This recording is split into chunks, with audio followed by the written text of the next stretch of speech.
इंसानी निज़ाम अखराज।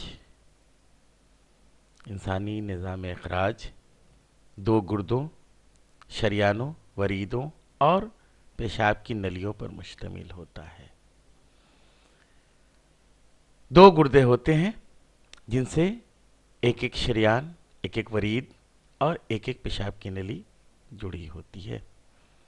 खून गुर्दे में आता है, छनता है, बाहर चला जाता है और बेकार मादे यूरेटर के जरिया मशाने में आकर, ब्लैडर में आकर जमा होते हैं, फिर वहां से खारिज हो जाते हैं।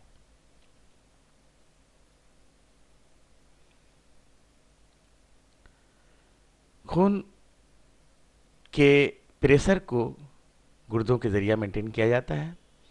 खून की मुख्तलिफ खून में जो मुख्तलिफ कीमियाई अज्जा पाए जाते हैं और खून का पीएच वगैरह इससे मेंटेन किया जाता है।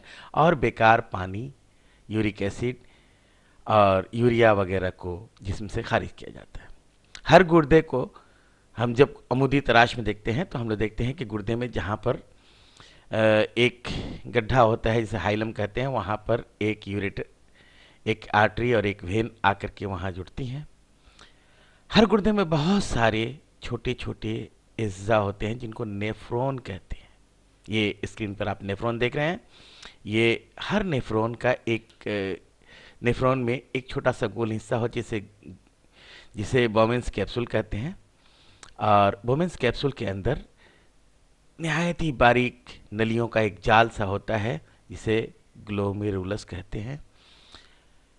खून आता है ग्लोमेरुलस से की कैपिलरीज से जब बहता है तो खून की प्रेशर की वजह, बहुत ज़्यादा प्रेशर की वजह से खून की जो बहुत बारीक चीज़ें हैं, जो प्लाज्मा है और पानी है और दूसरी चीज़ें हैं, वो बारीक दीवार को पार करके, खून की नली की बारीक दीवार को पार करके छन के खून की नलियों से बाहर आ जाती हैं और बाउमेंस कैप्सूल में जमा होती हैं।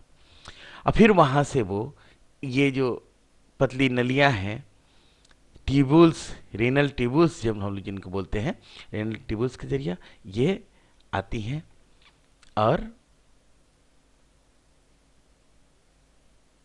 हम लोग देख रहे हैं यहाँ पर रेनल ट्यूबुल के मुख्तलिफ हिस्से।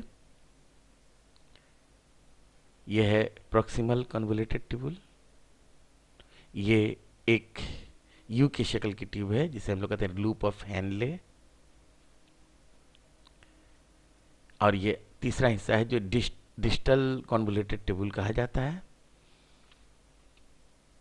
और ये एक कॉमन है कलेक्टिंग ट्यूबुल जिसमें बहुत सारे नेफ्रॉन्स के डिस्टल ट्यूबुल जुड़े हुए रहते हैं।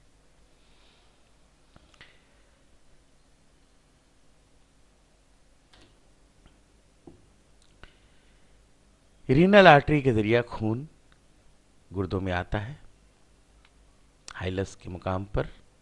ये आर्टरी बहुत सारी शाखों में बटी होती है, फिर वो मजीद शाखों में बटती है, फिर वो बढ़ते बढ़ते नेफ्रॉन में दाखिल हो जाती है, नेफ्रॉन के बोमेंस कैप्सूल में दाखिल हो जाती हैं। एक नली जो नेफ्रॉन के अंदर खून को लाती है उसे एफरेंट आर्ट्रियोल कहते हैं, और दूसरी नली जिससे खून वापस निकल रहा है उसे इफरेंट आर्ट्रियोल कहते हैं। और ये पूरा जो जाल सा बना हुआ है इसे ग्लोमेरुलस कहते हैं।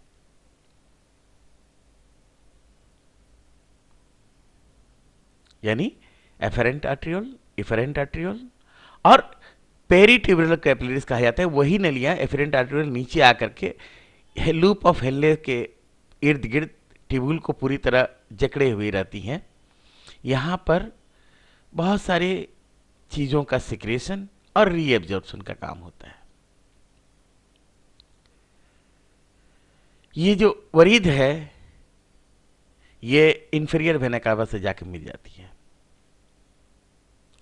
खून जब ग्लोमेरुलस से गुजरता है तो उसमें मौजूद एक्स्ट्रा पानी और दूसरी जो बेकार मादे जो उसमें हैं वो छन जाते हैं और यही मादे पेशाब कहलाते हैं, यूरिन कहलाते हैं।